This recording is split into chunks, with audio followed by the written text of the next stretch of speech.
Hi everyone, welcome to this edition of the BraudCast, where we give you bite-sized bits of best practices to help you be a better leader and a more effective communicator. I'm Jarrett Bro. Earlier this week, we asked this question to you: when should the CEO be your spokesperson? You were kind enough to go online and offer some interesting observations. Here are a few that we found especially interesting. Denise says she likes to use the CEO for simple day-to-day announcements. She says if there is a crisis and she needs to communicate that the leader is on top of the situation, that's when she would also use the CEO. And she also says if the CEO is the best subject matter expert, she will forego other subject matter experts in favor of using the CEO. She, by the way, works in a school system, so it would be the school administrator.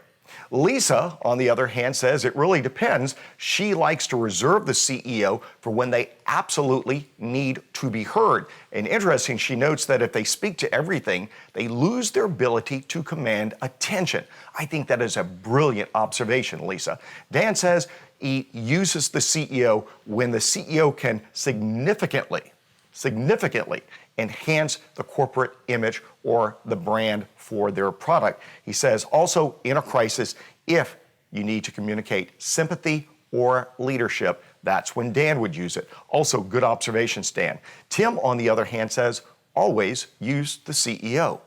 I don't agree with that, and a lot of your professional colleagues would disagree with you, although a lot of corporations do that primarily because it's the CEO who issues that mandate.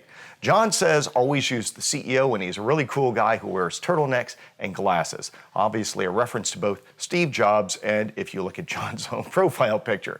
Here are my own observations. The best time to use the CEO is for that happy news, that ribbon cutting, that corporate expansion. That's a good time to let the CEO shine. If you're talking to Wall Street, I would actually pair the CEO with the Chief Financial Officer and let the CEO communicate vision while letting the Chief Financial Officer communicate the financial numbers.